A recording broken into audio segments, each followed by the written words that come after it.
आपके सदस्यगणों, नेता प्रतिपक्ष माननीय सदस्य, मैंने सबको मौका दिया। आपने 90 मिनट बोला। ये संसद में तरीका ठीक नहीं है। मैं आग्रह करूंगा, आप इस तरीके से संसद की मर्यादाओं को बनाए, उचित नहीं है। आप जाइए बेल में से, बैठिए। आपको पर्याप्त समय, पर्याप्त अवसर दिया। आपको 90 मिनट बोलने दिया और समय पूरा दिया। आपकी सभी सदस्यों को बोलने का अवसर दिया, लेकिन आप जब सदन के नेता बोलते हैं, जिस तरीके का व्यवहार करते हैं, ये संसदीय परंपराओं के अनुरूप नहीं है। और ये इतनी बड़ी पार्टी जो लेकर आप चल रहे हो, उसकी परंपराओं के अनुरूप भी नहीं है। ये 5 साल ऐसे चलने वाला नहीं है। हम 3 गुना स्पीड से काम करेंगे। हमारी तीसरी टर्म का मतलब है हम 3 गुना शक्ति लगाएंगे।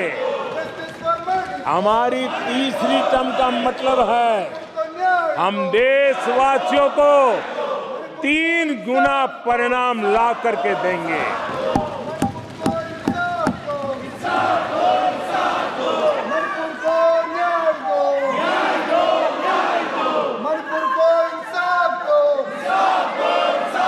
अपने सदस्यगणों, नेता प्रतिपक्ष माननीय सदस्य, मैंने सबको मौका दिया।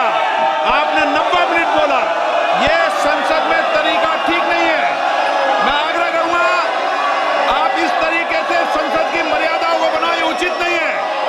आप जाइए बेल में से, बैठिए। आपको पर्याप्त समय, पर्याप्त अवसर दिया। आपको 90 मिनट बोलने दिया और समय पूरा दिया। आपकी सभी सदस्यों को बोलने का अवसर दिया, लेकिन आप जब सदन के नेता बोलते हैं, जिस तरीके का व्यवहार करते हैं, ये संसदीय परंपराओं के अनुरूप नहीं है। और ये इतनी बड़ी पार्टी जो लेकर आप चल रहे हो, उसकी परंपराओं के अनुरूप भी नहीं है। ये 5 साल ऐसे चलने वाला नहीं है। माननीय प्रधानमंत्री जी, आदरणीय सभापति जी,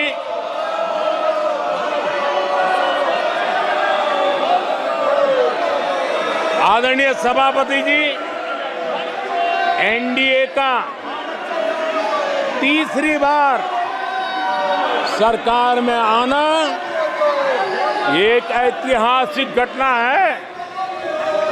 आजादी के बाद ये सौभाग्य दूसरी बार इस देश में आया है और 60 साल के बाद आया है। इसका मतलब ये सिद्धि पाना कितना कठोर परिश्रम के बाद होता है, कितना अभूतपूर्व विश्वास संपादन होने के बाद होता है।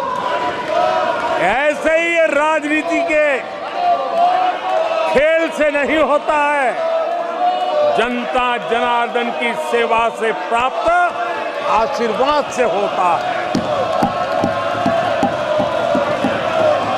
आदरणीय सभापति जी, जनता ने हमें स्थिरता और निरंतरता, इसके लिए जनादेश दिया। लोकसभा चुनाव के साथ ही आदरणीय सभापति जी, लोगों की नजर से यह चीजें जरा ओझल हो गई। लोकसभा के चुनाव के साथ साथ हमारे देश में 4 राज्यों के बीच चुनाव हुए और आदरणीय सभापति जी, इन चारों ही राज्यों में एनडीए ने अभूतपूर्व सफलता प्राप्त की है। अभूतपूर्व सफलता प्राप्त। हमने शानदार विजय प्राप्त की है। महाप्रभु जगन्नाथ जी की धरती उड़ीसा ने हमें भरपूर आशीर्वाद दिया।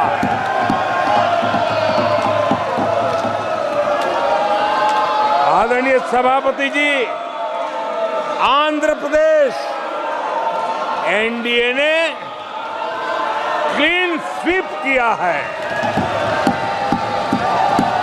पुष्पदर्शक यंत्र में भी ये नजर नहीं आते हैं। आदरणीय सभापति जी, अरुणाचल प्रदेश हम फिर एक बार सरकार बनाई है। सिक्किम में एनडीए ने फिर एक बार सरकार बनाई है। अभी 6 महीने पहले ही आदरणीय सभापति जी, आपका होम स्टेट राजस्थान, मध्य प्रदेश और छत्तीसगढ़ में हमने प्रचंड विजय पाया है।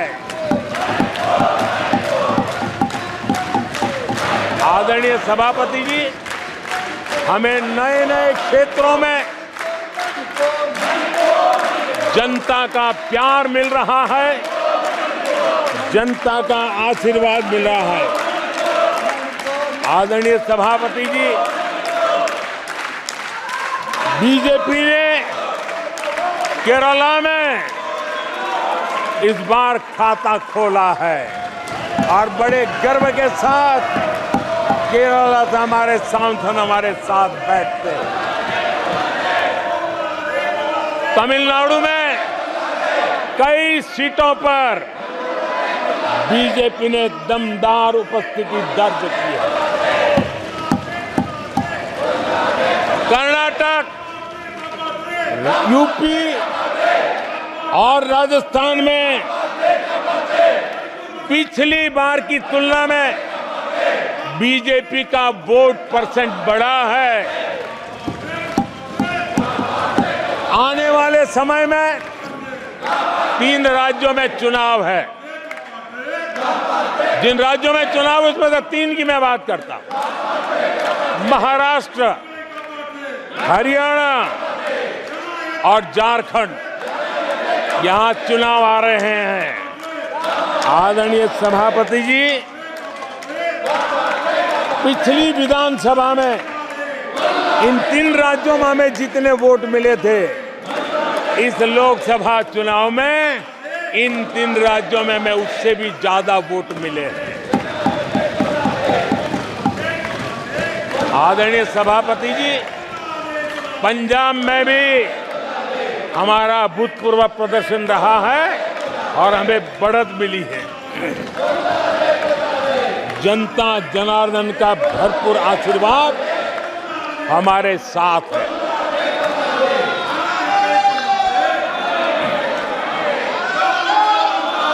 आदरणीय सभापति जी, 24 के चुनाव में कांग्रेस के लिए भी इस देश की जनता ने जनादेश दिया है और इस देश की जनादेश है कि आप वहीं बैठिए,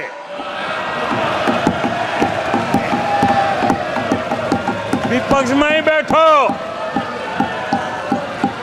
और तर्क खत्म हो जाए तो चीखते रहो, चिल्लाते रहो।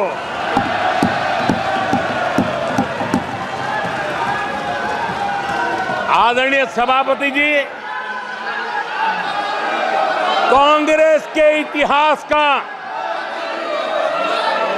ये पहला मौका है जब लगातार 3 बार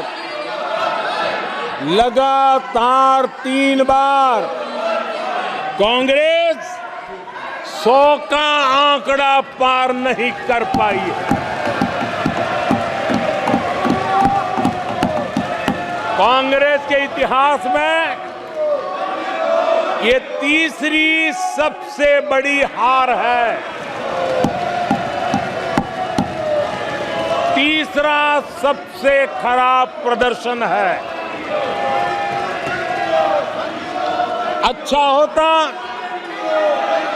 कांग्रेस अपनी हार स्वीकार करती, जनता जनार्दन के आदेश को सर आंखों पर चढ़ाती, आत्ममंथन करती, लेकिन ये तो कुछ शीर्षासन करने में लगे हुए हैं।